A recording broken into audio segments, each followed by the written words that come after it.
আজ পহেলা বৈশাখ। নতুন সূর্য উঠেছে আগুন লাল পাঞ্জাবিতে।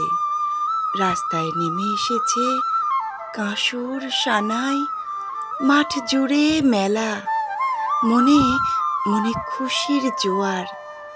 বাঙালির হৃদয়ে উৎসবের ঢেউ। চলুন উদযাপন করি নিজস্ব ঢঙে, নিজস্ব ছন্দে। একটা একটা আলপনা আঁকি বুকের পাতায়, গেয়ে উঠি নিজের গলায়। এসো হে বৈশাখ, এসো এসো,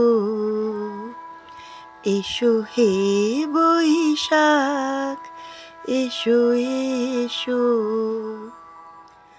তিলক, টিপ, শাড়ি আর গামছার গল্পে ভেসে যাক সব অভিমান, সব পুরনো ক্লান্তি। আমরা যারা বাঙালি তারা জানি নববর্ষ মানে শুধু দিন নয়, এ এক ভালোবাসার জাগরণ, নিজেকে খুঁজে পাওয়ার আরেকটা নাম। নমস্কার। নতুন বছরে বিপ্লব সাহার লেখা কবিতা দিয়ে সকলকে আমার আন্তরিক প্রীতি, শুভেচ্ছা ও অভিনন্দন জানালাম। সকলে খুব ভালো থাকবেন, সুখ ও সমৃদ্ধি হোক সকলের জীবনে। নমস্কার। আমি পম্পা কুণ্ডু।